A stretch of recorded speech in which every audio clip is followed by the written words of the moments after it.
ಎಲ್ರಿಗೂ ನಮಸ್ಕಾರ. ನಾನು ಇವತ್ತಿನ ವಿಡಿಯೋದಲ್ಲಿ ಬೇಳೆಗೆ ಕೋಸು ಹಾಕ್ಬಿಟ್ಟು ಪಲ್ಯ ಮಾಡೋದು ತೋರಿಸ್ತಾ ಇದ್ದೀನಿ. ಇದು ರೊಟ್ಟಿ, ಚಪಾತಿ, ಅನ್ನ ಎಲ್ಲದಕ್ಕೂ ಸೂಪರಾಗಿರುತ್ತೆ.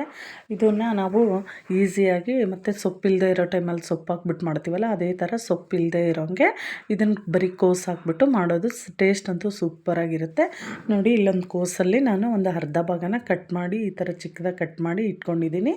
ಮತ್ತು ಇನ್ನೂ ಒಂದು ಬಟ್ಲು ಬೇಳೆ ತೊಗೊಂಡಿದ್ದೀನಿ, ತೊಗರಿ ಬೇಳೆ ತೊಗೊಂಡಿರೋದು.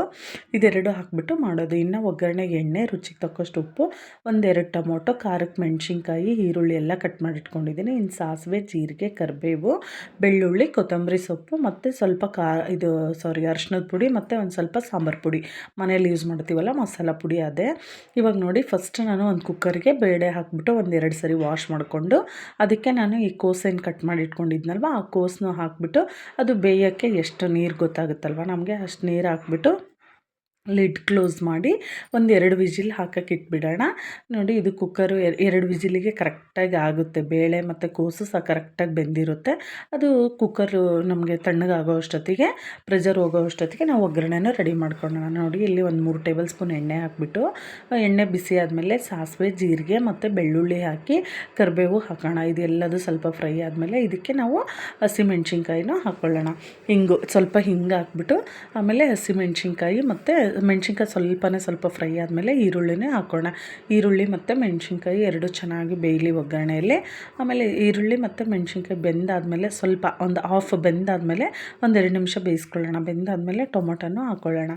ಈ ಖಾರಕ್ಕೆ ನಮಗೆ ಮೆಣಸಿನ್ಕಾಯಿ ಎಷ್ಟು ಬೇಕಾಗುತ್ತೋ ಅಷ್ಟು ನೋಡಿಬಿಟ್ಟು ಹಾಕ್ಕೊಳ್ಳಿ.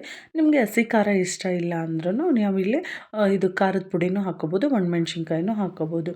ನೋಡಿ, ಇವಾಗ ಟೊಮೊಟೊನೂ ಆ್ಯಡ್ ಮಾಡ್ತಾಯಿದ್ದೀನಿ ಒಗ್ಗರಣೆಯಲ್ಲೇ. ಇದು ಈರುಳ್ಳಿ, ಮೆಣಸಿನ್ಕಾಯಿ, ಟೊಮೊಟೊ ಎಲ್ಲ ಚೆನ್ನಾಗಿ ಬೇಯಲಿ. ಇದು ಒಗ್ಗರಣೆಯಲ್ಲೇ ಬೆಂದರೆ ಚೆನ್ನಾಗಿರುತ್ತೆ ಟೇಸ್ಟ್. ಇದು ಸ್ವಲ್ಪ ಬೇಗ ಸಾಫ್ಟ್ ಆಗಲಿ ಅಂತ ನಾನು ಒಂದು ಸ್ವಲ್ಪ ಒಗ್ಗರಣೆಗಷ್ಟೇ ಉಪ್ಪು ಮತ್ತು ಒಂದು ಕಾಲು ಟೀ ಸ್ಪೂನಷ್ಟು ನಾನು ಅರಿಶಿನ ತೊಗೊಂಡಿದ್ನಲ್ವ, ಉಪ್ಪು ಮತ್ತು ಅರಿಶಿನ ಹಾಕಿದರೆ ಬೇಗ ಒಗ್ಗರಣೆ ಸಾಫ್ಟ್ ಆಗುತ್ತೆ ಅಂದ್ಬಿಟ್ಟು ಹಾಕಿದ್ದೀನಿ. ಒಗ್ಗರಣೆನ ನೋಡಿ ಇವಾಗ ಚೆನ್ನಾಗಿ ಬೆಂದಿದೆ. ಅಷ್ಟರಲ್ಲಿ ಕುಕ್ಕರಲ್ಲಿ ನಾವೇನು ಬೇಳೆ ಅದನ್ನು ತೊಗೊಂಡಿದ್ವಲ್ಲ ಅದು ಕರೆಕ್ಟಾಗಿ ಬೆಂದಿದೆ.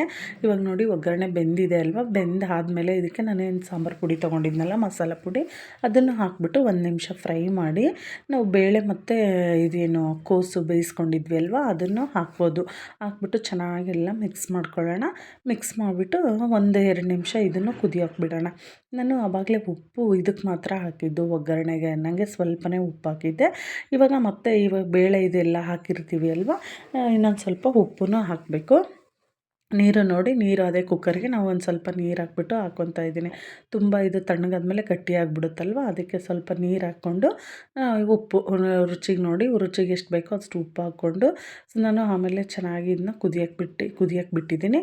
ಉಪ್ಪು ಮತ್ತು ಇದು ಏನು ಸಾಂಬಾರು ಪುಡಿ ಎಲ್ಲ ನೀಟಾಗೆಲ್ಲ ಮಿಕ್ಸ್ ಆಗಿ ಇದು ಬೇಳೆ ಜೊತೆ ಎಲ್ಲ ಚೆನ್ನಾಗಿ ಹೊಂದ್ಕೊಳ್ಳಿ. ಒಂದು 5 ನಿಮಿಷ ಚೆನ್ನಾಗಿ ಕುದಿಸೋಣ. ಇನ್ನು ಲಾಸ್ಟಲ್ಲಿ ಕೊತ್ತಂಬರಿ ಸೊಪ್ಪು ಹಾಕಿದರೆ ಒಳ್ಳೆ ಒಂದು ಟೇಸ್ಟಿಯಾಗಿರೋ ಪಲ್ಯ, ಸಿಂಪಲ್ಲಾಗಿರೋದು ಮತ್ತು ಟೇಸ್ಟಿಯಾಗಿರೋ ಪಲ್ಯ ರೆಡಿ ಆಯಿತು.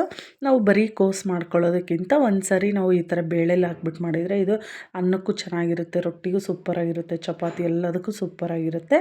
ನಿಮಗೂ ಈ ವಿಡಿಯೋ ಇಷ್ಟ ಆಗಿದ್ದರೆ ಪ್ಲೀಸ್ ಲೈಕ್ ಮಾಡಿ, ಶೇರ್ ಮಾಡಿ, ಸಬ್ಸ್ಕ್ರೈಬ್ ಮಾಡಿ, ಕಮೆಂಟಲ್ಲಿ ತಿಳಿಸಿ. Thank you.